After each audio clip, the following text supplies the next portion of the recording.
I still love Airbnb investing. I have a property that nets over $175,000 on Airbnb. Net, not gross. Like I'm very good at it. That's what I do for. I help people find short-term rental deals. But why I pivoted is because real estate is about. There was a period of time when there were abnormal amount of returns that one could get from short-term rentals or Airbnb. You got to really put in effort and energy and try and make it, high-level design and decor. The returns are still good, but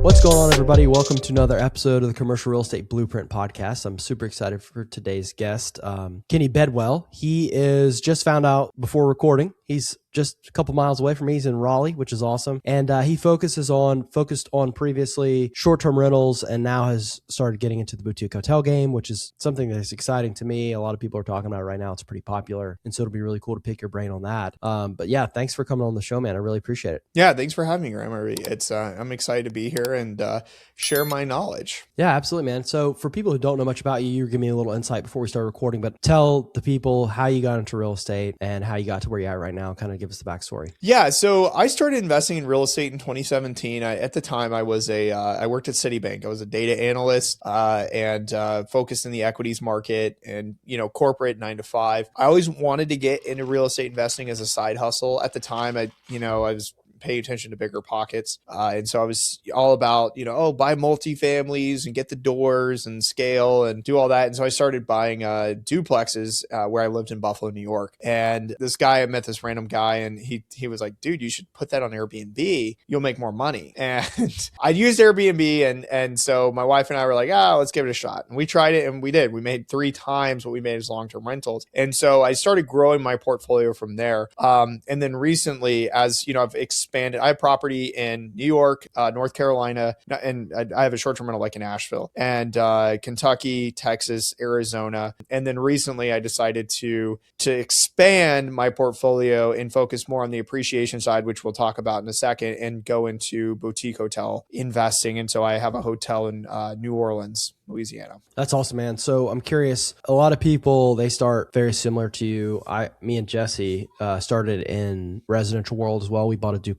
We're in the process of selling it right now. We also bought the duplex and thought, let's try Airbnb. It made, like you're saying, 2 to 3 times the amount that the long-term rental was making. But then we started getting to warehousing. So that's what we're doing now, like light industrial, single tenant, triple net deals. And so since we shifted to that, we're selling the duplex. But most people's natural progression, and like you said, is houses, multifamily, and then they either go to like boutique hotels, or maybe they go to larger apartment complexes, or maybe they come into industrial, whatever it may be. But what made you make that shift? Was it like, because over the last, 2 years, I feel like there's a lot of big names who've been talking, especially the Airbnb people. It went from Airbnb to now boutique hotels. So was it like something you saw, or did you just find that naturally, or tell us about that shift? Yes. So I think there's two pivotal shifts for me. Number one, so I still love Airbnb investing. Like I have a property that nets over $175,000 on Airbnb. Net, not gross, net. And I'm very good at it. That's what I do I help people find short-term rental deals. But why I pivoted is because there's real estate is not necessarily like it isn't a get rich quick, right? The Airbnb phenomenon that went on, Airbnb's here to stay. It's not going anywhere. It's not crashing or anything. It's stabilizing. It's professionalizing. And so what that means is that there was a period of time when there were abnormal amount of returns that one could get from short-term rentals or Airbnb. And now that the competition, everybody knows about it, it's not something new. You got to really put in effort and energy and try and make it, perfect, high-level design and decor. The returns are still good, but it's stabilized in terms of income. And so for me, it's okay, am I going to put all my eggs in one basket? Number one. Okay, I believe in diversification. But number 2, and this was more important, what were my personal goals? And it wasn't to get rich quick, like in a sense where I'm already cash flowing on my properties. I'm making, I make about $500,000 from my short-term rentals every single year in net cash flow, not gross, net. So I'm cash flowing a lot, which means I have to pay a lot in taxes every year too. But and so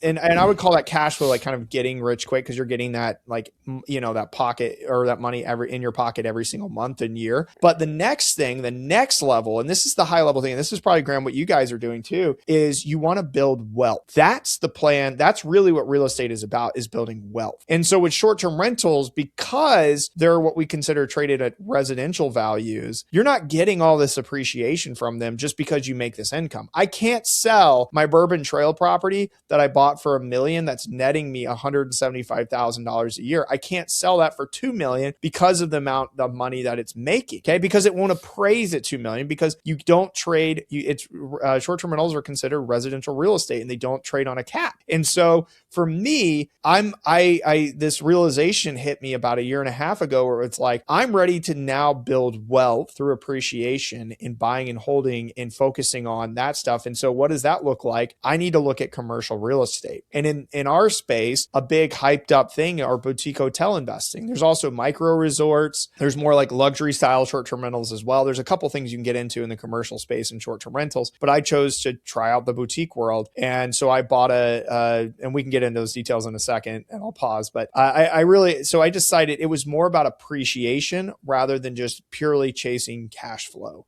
And that's when I made that decision to jump into the commercial world. That's sick. That's incredible, man.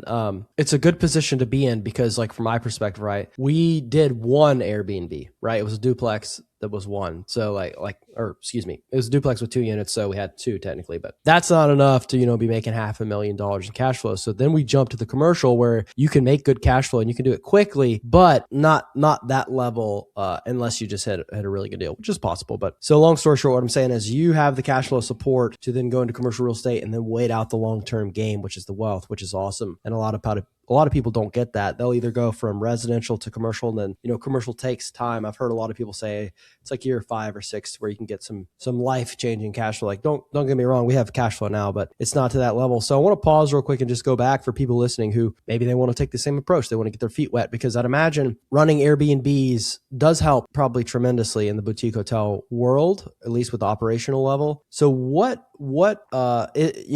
get to that level of cash flow, if somebody wants to start out, were you doing it by yourself? Were you partnering with people? Were you raising money? And then also, are they just more expensive luxury properties? Or walk us through the breakdown of how someone could actually get from, zero to replacing their income with an Airbnb portfolio. Yeah. So right now, and this is very important for everyone who's thinking about getting into Airbnb investing, right now, you have to understand where the market is at. What that means is where demand is, which is slowly climbing year over year in terms of people using Airbnb, but more importantly, the supply. So the amount of supply and the amount of competition. Okay. We're no longer at a point in time where you can just buy anything, throw it up on Airbnb, and you're going to make money. Okay. You really have to focus on location. The basic principles of real estate: location, right? But we have design and decor. We have amenities, updates. People want to stay in places that are nicer than their own house, right? Like the level of quality and the amenities that people want to have in their properties is at a higher level. And so if you're even considering getting in the short-term rental space, I tell people all the time, you need to have a minimum of $100,000 to $150,000 to even touch this space to have a competitive property. And what we're seeing in the data is that the top performing properties, the top 10%, is doing well year over year, but everybody else, the average, is actually losing money in the short-term rental space year over year. So if you buy an average property and you put in average amenities, average design, you cheap out on all that stuff, you're going to lose money every single year, and it will no longer be a good investment. So you have to be willing to invest. You have to have money.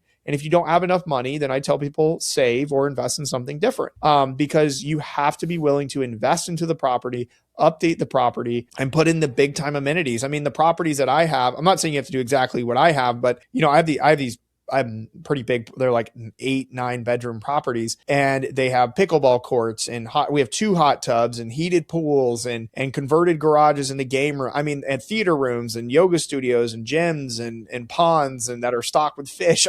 There's just so much you can do at these properties. They're hosting 20 to 30 people each. And it's it's giving us a huge advantage, but everybody else who can't do those things is falling behind. And For so sure. and you don't have to buy 9-bedroom houses to be successful in Airbnb. That's not my point. My point is you have to be willing to invest into the property in order to get ahead during this year if you're wanting to get into this space. Yeah. That makes sense. And I've heard that echoed throughout, like with some of the experts who, I've followed on Instagram and stuff like that. Like people who are very respectable in the space, they say the exact same thing. It's like, you have to, basically you just have to try really hard and do well. And you have to put out a good product. And if you don't put out a good product, the market's going to react and show you that, your property's not that great. And that's pretty much exactly why we pivoted, because we were like dipping our toes in Airbnb and then dipping our toes in commercial real estate, with the warehousing, and we're like, it was like we can't do this well and then also do the industrials. They're just too different. And so we're like, let's just sell this one, move into industrial, and go for exactly what you were talking about. For the guests who are listening, who maybe if you're newer to the podcast, we've talked about it 1,000 times. Basically, the primary difference between residential and commercial, why you can do so much better faster, is because residential real estate is valued on comparable sales. It's whatever the house in the neighborhood sold for. And just because you put $100,000 into the house to renovate it does not mean it's going to sell for $100,000 more. If there's a house that only sold for a little bit more than what you had and you put $100,000 in, there goes your $100,000. Otherwise, you're just waiting on the appreciation or some wild event like a lot of people use, like COVID, where prices jump 40% or something like that. In commercial real estate, it's valued on the income. So whether it's a boutique hotel, whether it's an industrial property, whether it's a retail strip, multifamily, it's valued on the income, which we call net operating income, which essentially is just profit. It's a simple way to say profit, basically. And then you take that on a cap rate. So prime example, I use this one. We bought a $250,000 warehouse. That was our first deal we ever bought. That's a very attainable price for just about anybody. We signed a triple net lease for $3,000 a month. Long story short, on about an 8 cap, it got valued at $425,000. And so we're in the process of selling that to our tenant for $400,000. We're giving a little bit of a discount. And that's a couple hundred, $160,000, $150,000 of equity we're able to make just by signing a piece of paper. That's it. And so that's why commercial is incredible. And you know what? That's why we have this whole podcast. But sorry, that was a tangent. Can I ask you what was the period of time that you did that in? We bought that a little over a year ago. Yeah. So, and that's exactly why I did the hotel too. So the difference is you're making $3,000 a month, right? And you multiply that by 12, that gives you what, $36,000 a year. But by selling it within a year, okay. And I'm not saying you had to sell it within a year, but your appreciation was well over $150,000, if I'm correct, right? Yeah, so, give or take realtor fees or whatever transaction fees, but 150,000 versus 36,000, which one are you going to take? You're going to take the 150,000 all day long. And that's where the wealth is built, right? 100%. So, and that's why I personally love the commercial real estate side too, because the cash flow, you're making $36,000 a year. I don't know about the expenses and stuff, and but it's we'll not just say net $36,000 either. a year. That's total. Yeah. Yeah. I mean, I'd rather take, the hotel, let me jump in the hotel if you don't mind. Of course. We bought this property for $1.4 million. I mean, it was a project. We did about $700,000 in renovations on this thing. And so before with the renovations, like the bank looked at it, the appraiser says this thing's worth $2.3 million, right? Great. We can do $700,000 in renovations, get a loan on it and do the construction and, do all that. After it was done, it was worth over $3 million. Okay. The cash flow on that property is with our investor. We took money, we did a fund with our investors and everything. We're maybe netting, 150, but to appreciate over $1 million in a year from just the construction is a game changer. I'd rather take that over just netting $100,000 a year, and that's the beauty of this commercial side, whether it's the warehouses or the hotels or whatever it is, because of the income, because of the value, and forcing that appreciation is really what I like to go for. So yeah, 100%.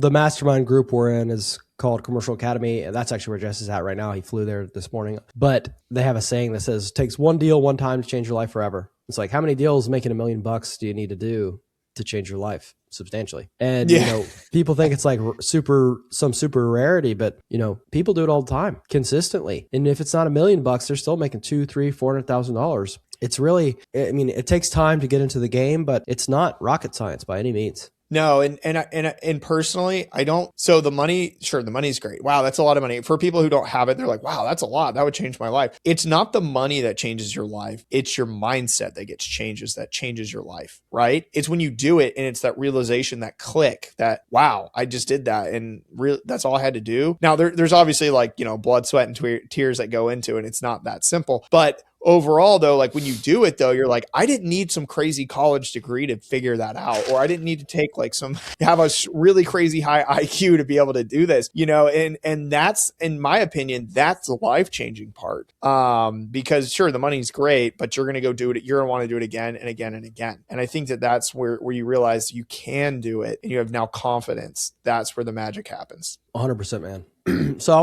want to walk through that deal real quick.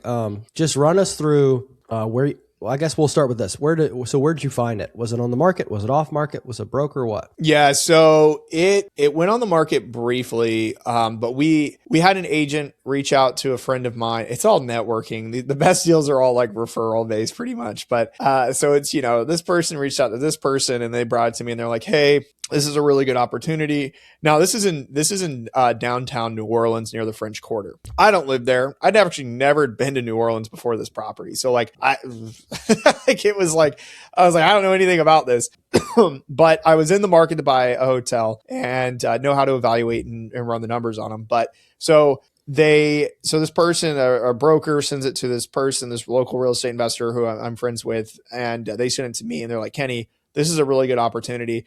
I just don't have the time and the know-how to take this thing on." And so I get the numbers, and really what convinced me was the current state of the hotel. It was it's a motel. It was bad, man. I mean, I went and tried to stay a night there just to kind of experience it, and I left. I couldn't stay there. There was like blood-stained sheets and like holes in the wall. My door wouldn't even lock. I mean, like what?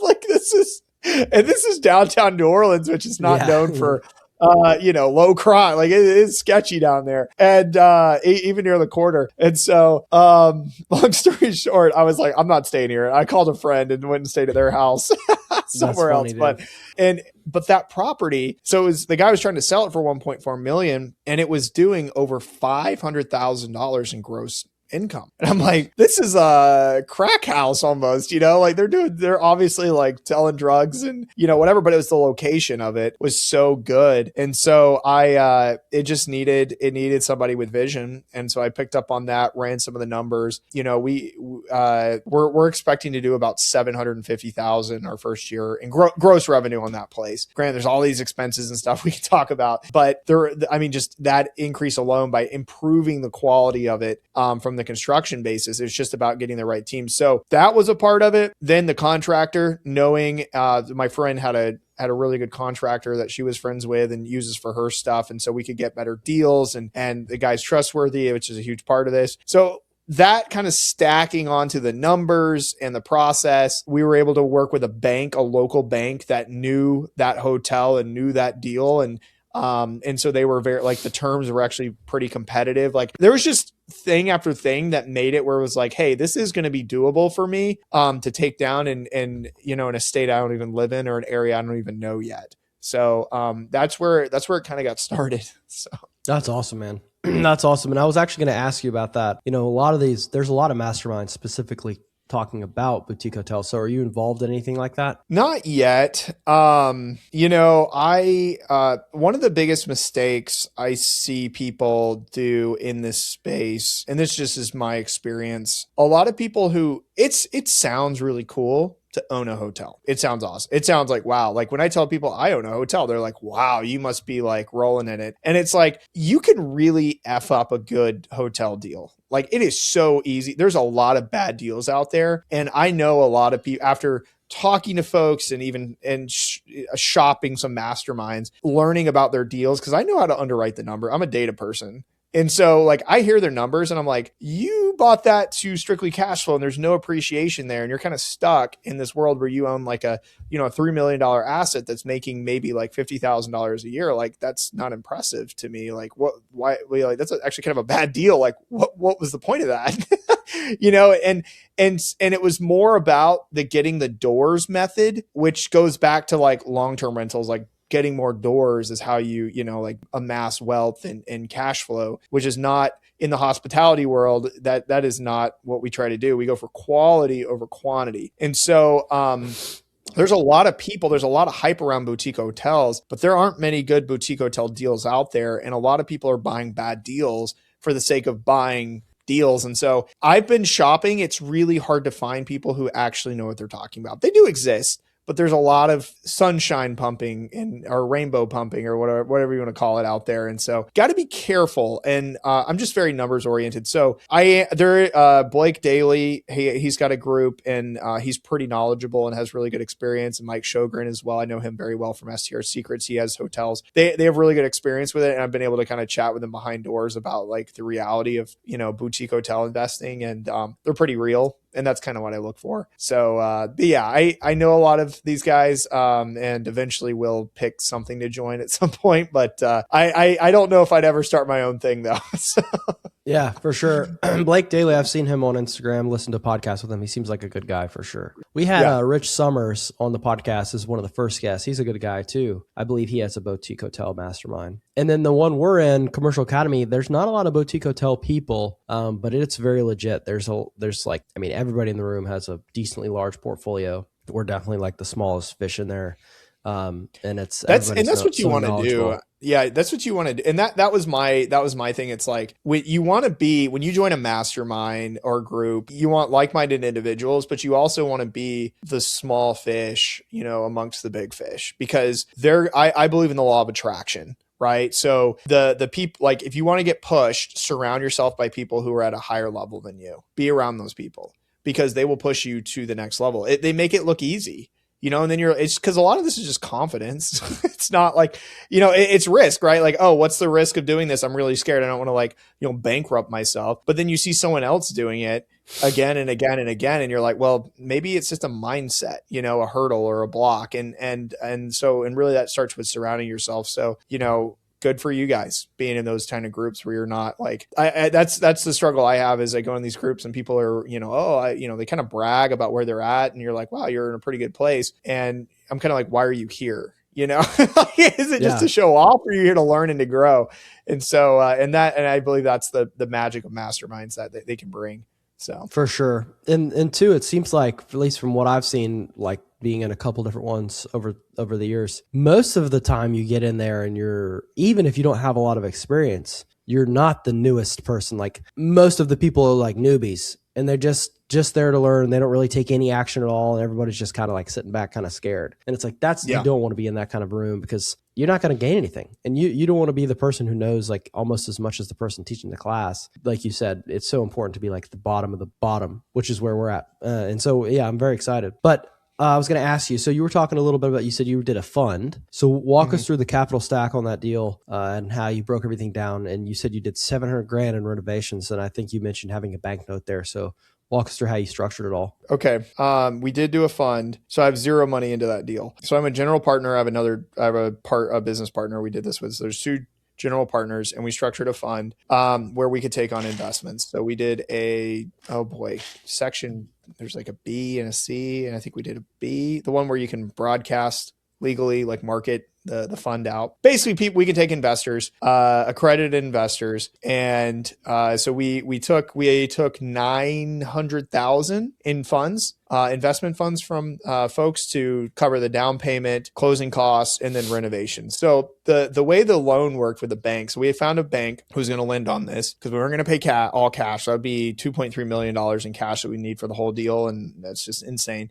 So we went to a bank, and a local bank. And I think the advantage, especially in the commercial world, what I have found is you'll get better terms if you can convince a local bank to invest in it. You'll get way better terms. At least this is what we experienced, because they know the area. They know like, wow, you know what? That is like a crap hole, but it's in a really good location because we know that area and they believe in the deal. But you also have to sell yourself. So I had to go to a bank. I flew down there and met with different bankers and took them to lunch, or and they're shopping me. And it was crazy how much research they had done on me before, I even met them in person. They knew who I was. They looked on social media. They they're like, so you do this. And, it was more like, I'd introduced myself, but they kind of already knew those things. And then I'm sitting down with them and I have all of my numbers, all of the investors, everything laid out. And they're looking at this like, and it was our first time doing a syndication, but you have to come off as like, you know what you're doing and you've done this before, because it's all confidence. They need to feel like they're, because it's not even like, oh, well, the numbers are there. Like, this is a good deal. They need to trust you that you can actually execute on this as well. And so it was a lot of like showing them that we're, even though this is our first like boutique hotel deal that we ever did, look, we have a portfolio of properties that are worth well more. At least my business, he has a property worth $5 million. Like, we're like, honestly, this is the drop in the bucket compared to what we're used to. It's just a new asset class for us. And so when we were showing the banks that was like really, really important from the funding side, they were like, oh, wow, these guys, if they really start investing in hotels, they're going to give us more business. And so my banker, he bothers me like every month. When are you doing the next deal? When are we doing the next deal? Because he wants to do another one. Because, I mean, he was like, let's do this, and gave us really favorable terms. And we could actually negotiate some of those terms and pit some of the banks against themselves on the deal, which was kind of nice. But so we did a construction loan, which was interest only for the first 12 months because it's a pretty big project. It was going to, they'll do 6 months, 12 months, 18 months sometimes, but usually 12 months is pretty standard. So interest only payments for 12 months at like 7 and a like 7 1/3, so 7.3%. And then it rolls into a 30-year fixed after that at that interest. And we start paying the payments, which we'll have to do, which we're about to hit coming up. But thankfully renovation is wrapped up. But anyway, so they were going to fund 70% of the deal, and we had to bring the other 30% of the cash. So basically, after doing holding costs, renovation costs, design costs, setup costs, all the costs, figuring out all the costs, we determined that we needed to raise $900,000. And so we reached out to our investor pool and was able to raise $900,000 and go through that whole process.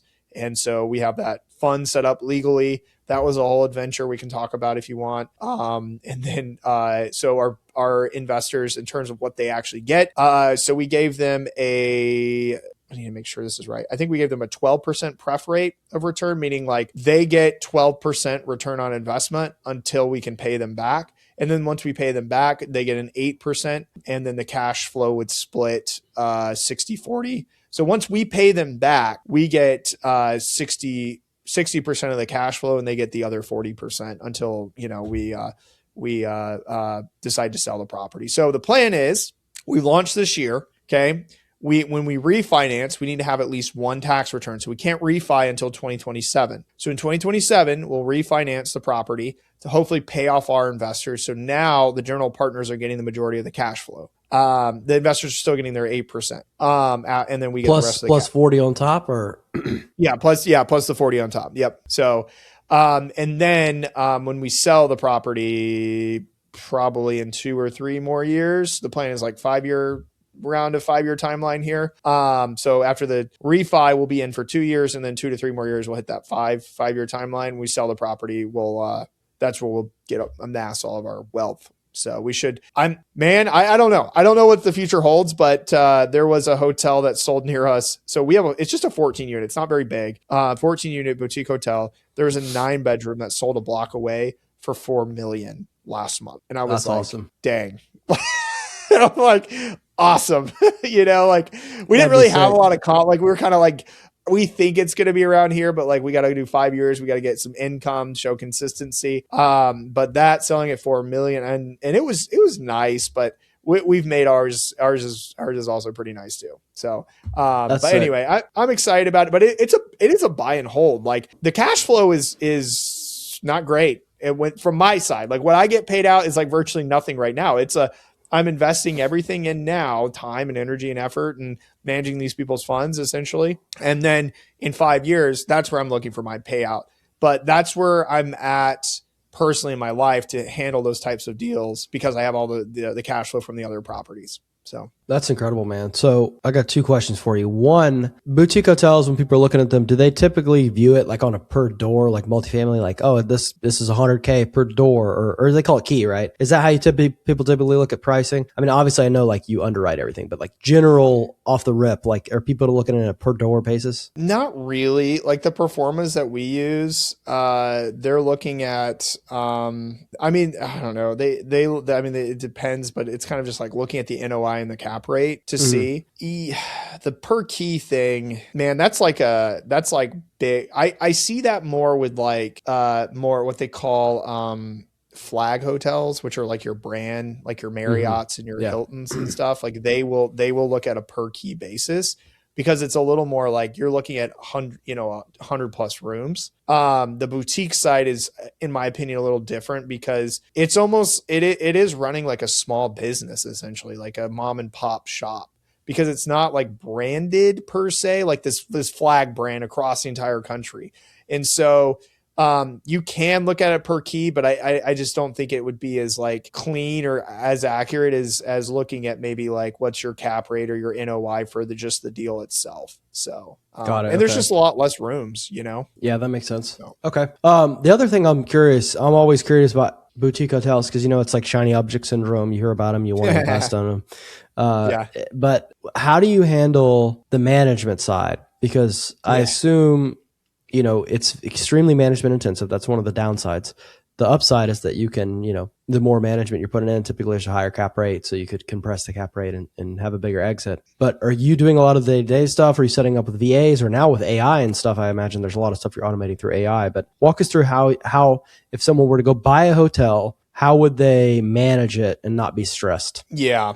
So number one thing I've learned, and I've also talked to other hotel owners, just boutique hotel owners in our space, it doesn't really make a lot of sense. You got to be in the right location. You just got to make a lot of money to own less than 20 doors for a boutique hotel, because it's really about economies of scale. Yeah. And the more doors you own, the more, obviously the more it can make. But really, you don't want to manage a hotel.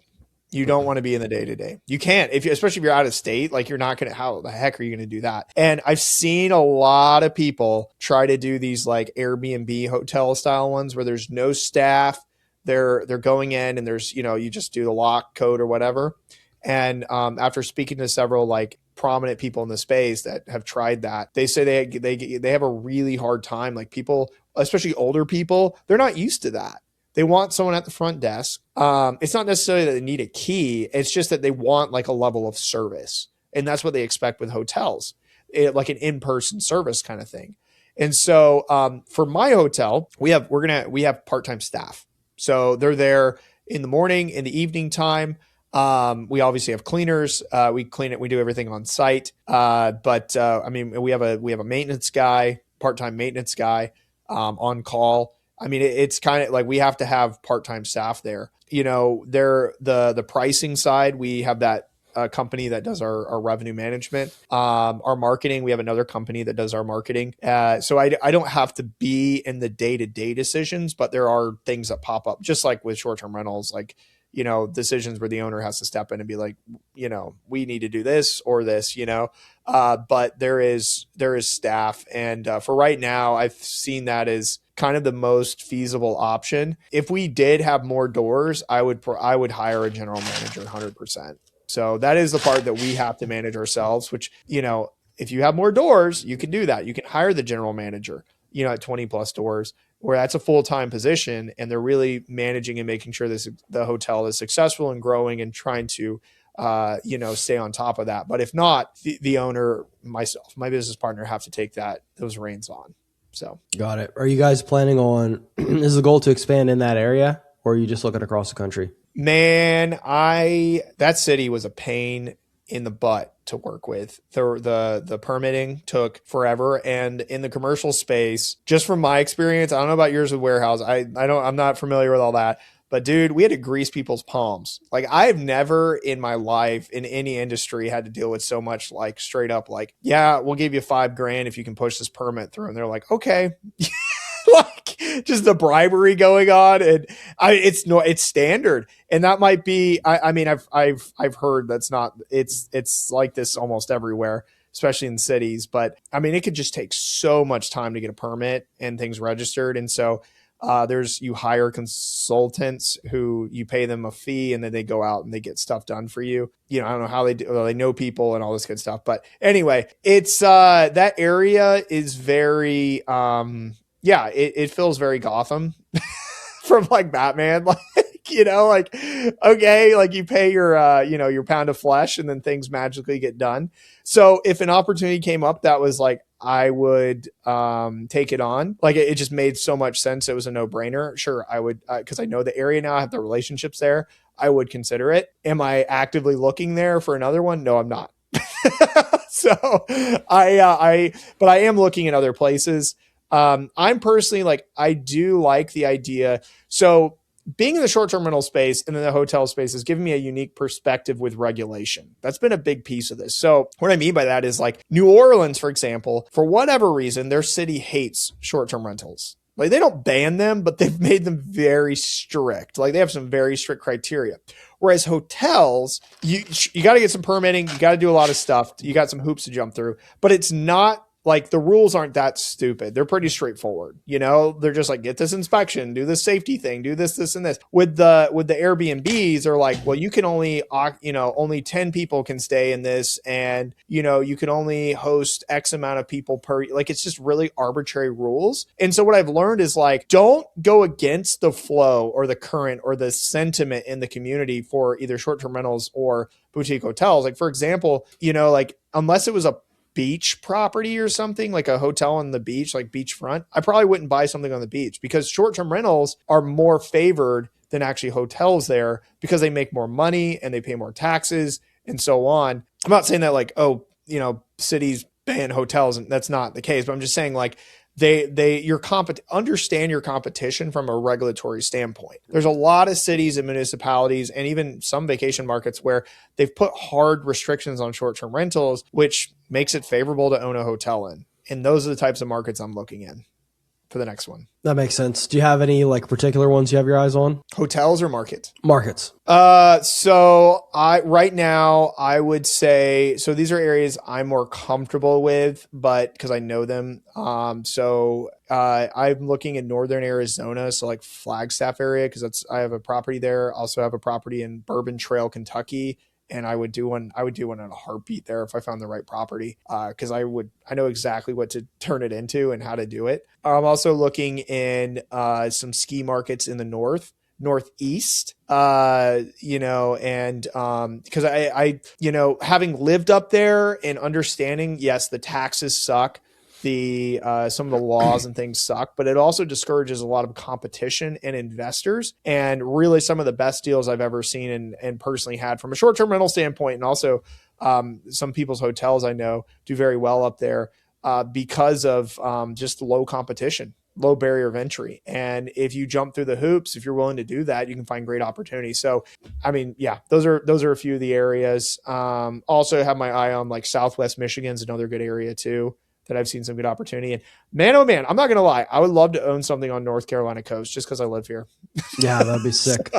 Same. I've looked at stuff there. Like that's like definitely a shiny object. I was like distracted with trying to find like an off-market boutique hotel at like near Carolina Beach or Wrightsville Beach or something like that. I don't think Wrightsville might not even have any. Well, they have a few probably, but yeah, just somewhere in North Carolina would be awesome just to use it. Yeah, use it and it just the proximity to it, and it's easier to manage projects when you're there. It's hard. That was one of the things I didn't love about our New Orleans deal was I had a good crew that was doing the construction. Thank God I had a good crew that was doing the construction, but man, there were some issues where it was like, hey, we're looking at this, they're FaceTiming me. And really, if I'd been there in person, it would have been like an easy, like, we would have caught that mistake or whatever. And so having those having an opportunity closer to me would be ideal too. So. Yeah, for sure. What are your thoughts on like, I see a couple people who are prominent in the space talking about getting in like international like Mexico and other places like that. What are your thoughts on doing boutique hotels internationally? Um, so Mexico, I'm gonna be frank, like that's where I start to get like, oh, I don't really know, but I do know Mexico. I have talked to people about Mexico before. The hardest thing with Mexico, and after speaking to people who own there, is that they have some weird laws where you have to like have some sort of partnership with an actual local, or not like a local in that area, but just like a Mexican citizen.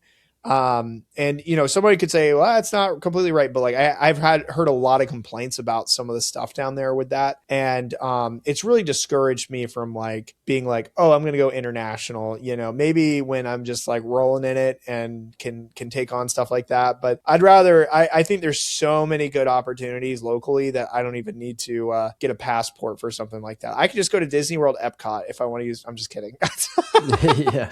So I am going out of the country next week, so I do travel. But I mean, for investing wise, I don't know, man. I'm very risk adverse, that kind of stuff. So personally, am not the person to talk to about international stuff. So. I was just curious. It seems to be like kind of a trend. So where are you headed next week? Turks and Caicos. We have a Oh, company nice. retreat there. So That's awesome. That's not far of a flight at all, right? no, it's not. It's just north of the Dominican. So right above the Dominican Republic. So shouldn't be too. We leave here on Monday morning at 6:25, and we'll be there by 1 o'clock on Monday. So That's awesome. Yeah, I love yeah, traveling. I just got back from if the Costa roads aren't Rica. terrible. Oh yeah, So for everybody sure. listening who's not in the Raleigh Durham area, pray for us. Okay, Yeah, guys. dude, they're not So they're not bad. I've been driving around all over the place the last several days. we're They're supposed to pretty get a much. storm this weekend. Yeah, yeah, we'll see. They said So. 16 inches last weekend, and we got like a little bit of ice. So Yeah, some eyes. Yeah, that's true. At least we didn't lose power. So yeah, I've been in North Carolina long enough to know that like 9.9 times out of 10, they'll be like, it's going to be such a bad storm. It's going to be like the one that happened earlier on. And then we'll get like a sprinkle. And yeah, so I get like, a I'm sprinkle. never worried about it. But, people got hit in Tennessee though. So, praying for those people. Yeah, Hopefully that's they're true. good. There's still people without power there. It's kind of scary. Yeah, So for sure. For sure. But yeah, we went to Costa Rica last Thursday through Sunday, and we got stuck in Florida and then flew through Nashville to get back finally on Monday. But it was wild. wow. Yeah, that sounds like an adventure. Yeah, for sure, man. The last thing I was That's going to cool ask you though. about is your podcast. You have a podcast yourself, right? Yeah, I do. It's called the Cashflow Positive Podcast. So, yeah, we talk about cash flow. So it really does focus a lot on short-term rentals and buying, short-term rental properties and scaling. I have intermingled the whole like boutique hotel world into that as I go through that personally. Cause it's podcast and I run it so I can talk about whatever, but, but it really does focus on, how to be successful in the hospitality industry, how to find and acquire deals that set you right, set you up correctly, and just buying good real estate.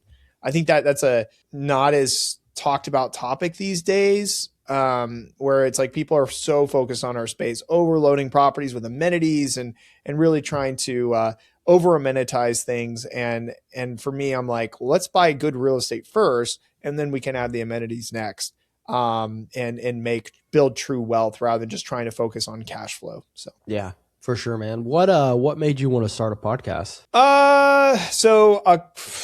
Like 4 years ago, I was doing like I was a co-host on a podcast. Somebody invited, they were like, "Hey, we should do this," and they had experience doing it. And I was like, "All right, if you know how to do it, whatever." I don't think anybody will listen to me. And then people just reached out and they're like, "Love your show. I love listening to it." It was kind of weird because people are like knew a lot about my life that I was like, "I don't know who you are, stranger." And they're like telling me all, they listen to the podcast. And so after a while, like the co-host I was with, he's got a very different personality and he's a great guy, but it's very like, we're very yin and yang, which worked, but people are like, you should definitely do your own thing too, in addition to. And so I started doing my own podcast and, got really good feedback on, which motivates me to keep doing it. And so that's why I keep doing it today.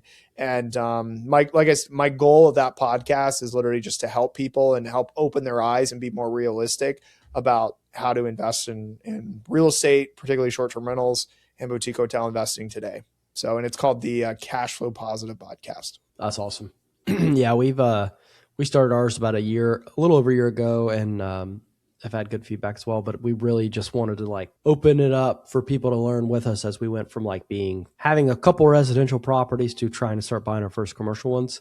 We've had good feedback. Have you had like any deals or investors come from it?